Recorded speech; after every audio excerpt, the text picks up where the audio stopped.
Bismillahirrahmanirrahim. Carok memang sudah menjadi tradisi yang diwariskan turun-temurun di Madura. Namun, istilah carok sendiri baru muncul sekitar abad ke-17 pada masa pemerintahan kolonial Belanda. Cerita rakyat berkembang mengenai carok di Madura. Konon katanya, carok bermula dari terjadinya perkelahian antara Sakera dengan antek-antek Belanda yang bernama Markasan dan Carik Rembang. Sakera sendiri dikenal sebagai mandor tebu di pabrik gula milik Belanda. Nah, pihak Belanda kemudian ingin mencari lahan untuk mengembangkan bisnis pabrik gula. Carik Rembang lantas memilih cara licik untuk mendapatkan tanah warga. Sakera yang tak tega akhirnya membela warga. Akan tetapi, Carik Rembang melaporkan tindakan Sakera kepada pihak Belanda. Belanda yang tak suka dengan tindakan Sakera kemudian mengutus seorang jagoan yang bernama Markasan untuk membunuhnya. Terjadilah duel Sakera dan Markasan yang tak terhindarkan. Cerita berlanjut setelah Sakera dilumpuhkan.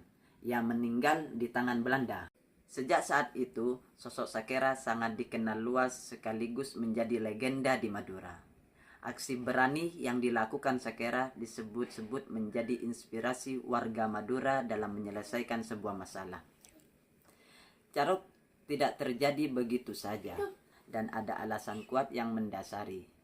Penyebab utama budaya carok adalah rasa harga diri yang tinggi dan martabat masyarakat Madura. Ketika harga diri dilukai, maka carok bisa meletus kapan saja. Sebuah peribahasa berbunyi, ketempeng pote mata, angok potea tolang. Secara bahasa, berarti ketimbang putih mata, lebih baik putih tulang. Peribahasa ini bermakna daripada menanggung malu, lebih baik berkalang di tanah. Masyarakat Madura selalu memegang teguh peribahasa itu. Mereka sangat menjunjung tinggi harga diri dan kehormatan. Apabila ada orang lain menghina atau menginjak-injak harga diri pribadi maupun keluarga, maka mereka tak segan-segan untuk melawan. Banyak faktor yang bisa memicu terjadinya carok. Salah satunya adalah ketika kehormatan seorang istri atau anak perempuan dilecehkan. Bagi orang Madura, mengganggu istri orang lain sama seperti dengan cari mati atau bermain nyawa. Tak hanya menyangkut istri atau keluarga, carok juga bisa terjadi ketika harga diri pelaku carok terluka. Muncul perselisihan atau sengketa, hingga persaingan bisnis. Carok akhirnya dianggap sebagai sebuah pertarungan demi sebuah kehormatan.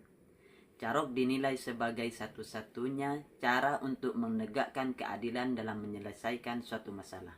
Bahkan, carok dianggap sebagai bukti kejantanan dan kekuasaan seorang laki-laki.